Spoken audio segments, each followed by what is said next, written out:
virðulega samkoma. Winston Churchill sagði einhvern tímann: það lítill vandi að tala í klukkutíma en það getur verið erfitt að tala í 10 mínútur. Sem betur fer hef ég aldrei verið ritstjóri. Ég hef aðeins verið útgefandi og ég ætla að reyna að takmarka mig við þann tíma sem mér var áætlað hér 10 mínútur. Það má segja að ég hafi alist upp með Eyrúnu. Við vorum nú reyndar að ræða hérna félagarnir áðan hvenær Eyrún var raunverulega stofnuð. Við vorum 3 með þetta og við vorum við sammála. Hvort það var 44, 45, 46 eða 47, látum það ósagt. Ég hélt að það væri 47 og Eyrún væri því 70 á þessu ári, en sennilega er hún aðeins eldri. Aftur á móti eru árin mín með Eyrúnu orðin 70. Því þegar ég er svona 5-6 ára að byrja að draga til stafs og stauta, það vantaði pappír. Og hvert fór maður þá? Jú, maður sníkti tuskur hjá mömmu og stal nærbrókum af pappa og röltiðust í Eyrúnu og fékk ómælt magn af renningum til þess að rissa á og teikna. En flest kannski vitið að prentsmiður þurfti mikið á tuskum að halda til þess að þrífa prentstensla. Þegar ég er svo færður milli bekkja, 10 ára gamall og lendi í bekk hjá Vigfús Ólafssyni, þá verður sessulautur minn, Haraldur nokkur Gíslason, og tókst með okkur góð vinátta sem stendur enn. Og þá komst ég nú heldur betur í feitt, því eins og við vitir er Halli sonur Gísla eiga stofnanda að Eyrúnu og við fórum fljótt að launast inn í Eyrúnu bakdýra megin og vorum að vinna við prentverk. Ég, svona sennilega 11-12 ára, þá byrjaði ég að skera út í góldung, merki peyjafélaga í bænum, og svo launaðust við Halli inn í prentsmiðju og rendum þessi gegnum prófarkapressuna á svona litaða tuskur, og fyrsta merki sem ég skar út var Örn, fótboltafélagið Örn. En upplitið á okkur var heldur dapurt þegar við sáum að það var spegill. Ég hafði skorið merki rétt í dúkinn og þar af leiðandi kom spegilprentun á tuskuna. En þetta var nú lagað. Svo líður tími og við erum eitthvað að snöfla fyrir utan prentsmiðjuna. Kemur prentsmiðjustjórinn nokkuð ábúðamikill og vil fá okkur inn til þess að ræða við okkur. Mikið lifandi sóskup og skelfing skulum við. Ég heldur að skolum við tölvöld meira en ég skelf núna. Og inn í kompun til hans og hann segir: strákarnir mig, ég veit að þið að sleipast hérna inn eftir vinnu. Hættið því, komið bara þegar ég er og ég hjálp ykkur. Og þannig var nú Gunnar. Hann var einstaklega hljúmenni, lífsglaður og ég held að hann var alltaf verið syngjandi þegar hann var að vinna. Það var gaman að sjá hann ljúka við sátur, það er að segja, búinn að setja í ramman allt blýið og hann lemur í það og hafði uppi ákveðna setningu sem ég ætla ekki að segja hér þessa virðulegu samkomu. En eitt af því sem var, eiginlega martröð prentarans, það var að taka sátrið og bera það í prentvélina, því að stundum kom það fyrir að það hrundi úr rammanum og það var margra tíma að vinna orðin að engu.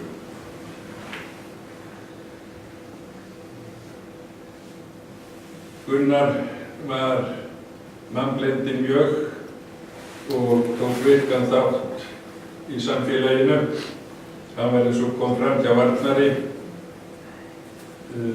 í bæjarstjórn. Hann var virkur í leikfélaginu og mér er sérstaklega minnisstæð leiksýning sem hann lék í og hann sagði ekki eitt einasta orð í sýningunni.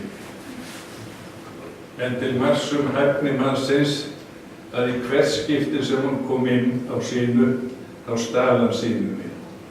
Hreyfingar, augnagotur og annað var þess eðlis að allir voru gáttaðir. Hann starfaði líka mikið í félagsmálum og var bæði virkur í Akurges og Oddfjörð.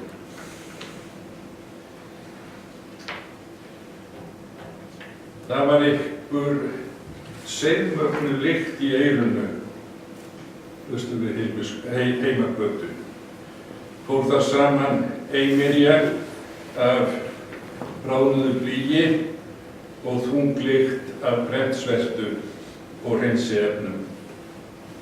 En í eyrunu til 73 var stunduð þessi hefðbundna prentkvinna, það er að segja blífa frætt og haft bráðin í setjaravél og meginefni sett á setjaravél, en allar auglýsingar sem ekki voru á prentmynd eða klísju, þar voru einfaldlega handsettar. Það var bara skúffur með letri og svo röðuðu þeir einum staf og mynduðu textan. Það skemmtilega við lýsetninguna var að maður gat tekið smá spalta úr í blaðútgáfu og smellt ykkur öðru inn án þess að þurfa að vinna allt blaðið upp og nýtt. Og þar lékum okkur að því að setja svona kannski svolítið kvikindislega texta ef ykkur átti afmæli, prentaði 2-3 eintök og laumaði þessu blaði inn á borð til viðkomandi og sjaldan við mikla hrifningu. Og verð ég að segja ykkur til dæmis eina söguð í þessu sambandi. Ég var búinn að gera þetta nokkuð oft á þessum 32 árum sem ég var útgefandi af dagskrá og hrekkti þar góður minn Eirík heitinn Guðnason svolítið illa, en það fór vel í máans Einar Val og þegar að koma því að helga nokkur jól við konu okkar allra átti merkisammæli í Vendum, þá hnippti hún í mig eitthvað mánuði áður en þetta átti að gerast þegar ég kom með blaðið upp á sjúkrahús. Komdu hérna fíflið og það var að tala við þig. Skal láta þig vita það að ef þú birtir nafnið mitt þegar ég á afmæli á næstunni, þá sker ég þér hausinn. Þetta var jólingurinn Helga Jól og ég lá nú þarna einu sinni á sjúkrahúsinu og ljúfari manneskja var ekki til.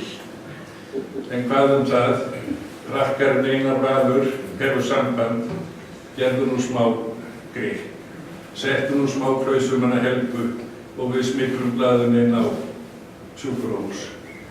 Og auðvitað var ég til í þetta, eitthvað 3 blöð sem voru prentuð og eitt fyrir upp á sjúkrahús og Einar Valur sér til þess að það lendir inn á borðinu á Helgu og hann fylgist með henni og hann sér hana fyrst bara kvikna og stirna og svo blússar hún upp og tvinnaði svoleiðis saman sem ég hef ekki eftir. En hann spyr, hvað er það Helga mín? Og þá kom náttúrulega vel tvinnað. Hvað? Stendur þetta í blaðinu? Þetta stendur ekki í mínu blaði. Og það stendur hér, sagði Helga, já, þetta stendur ekki í mínu. Sjáðu, og helvítis fíflið. Og þá var það búið.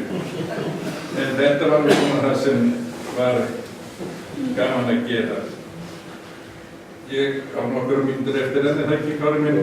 Já, Þá ætla ég nú svona að tína hérna til bara af því að það er rétt að það sé í minni starfsmenn í Eyrúnu, það er að segja fagmenn að mestu leyti.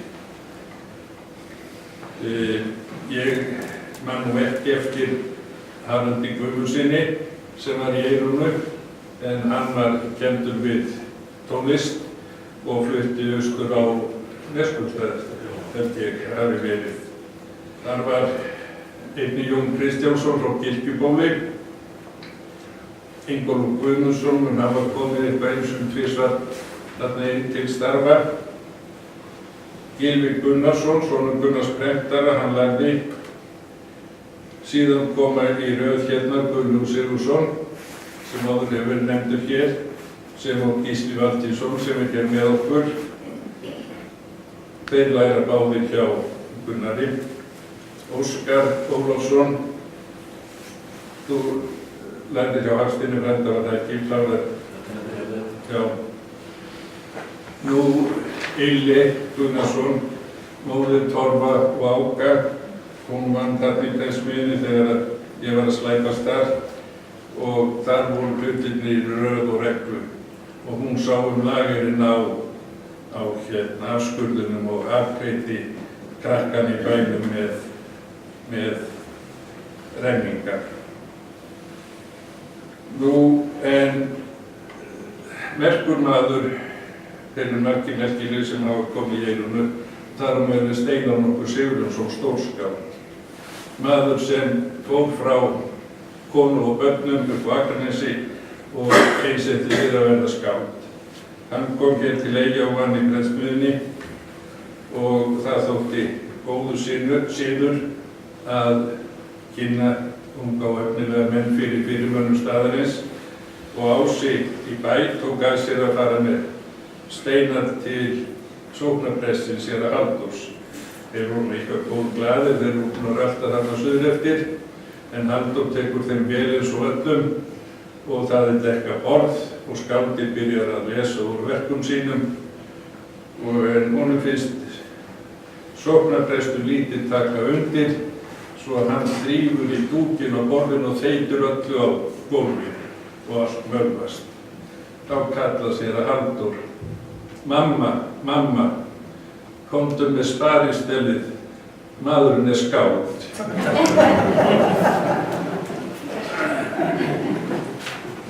Nú, það verður tímum út í Eyrúnu eins og hjá mörgum 73 og þar fyrir nánast allt undir og brennur og 74 er prentsmiðjan inn á Hlíðavegi þar sem hún stendur enn og Gunnar hættir fljótlega eða hvað 78 hringnar ég sem prentsmiðjustjóri og flytur úr bænum og þá tekur Óskar vinur minn Ólafsson við.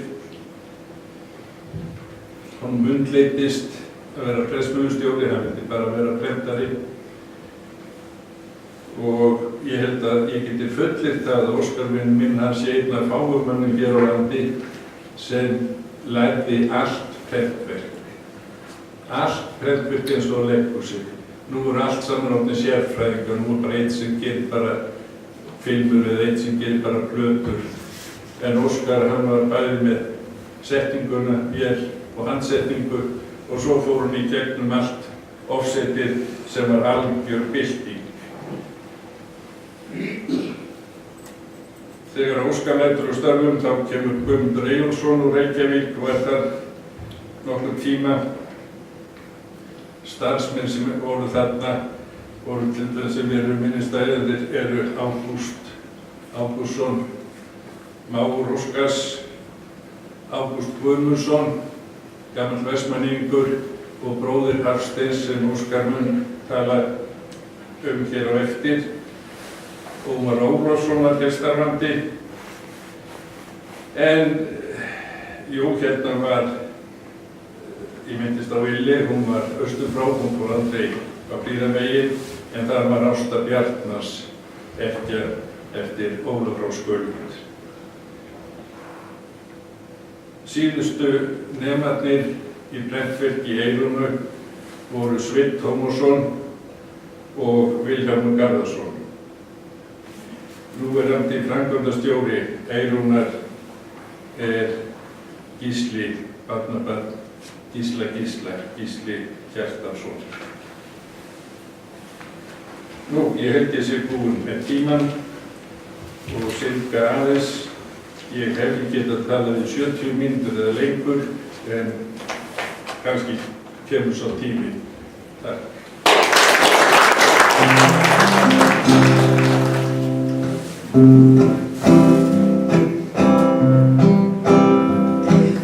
Þín viðurheimi, þú eilífi eini, ég einar sú greini sem tengdar við þig.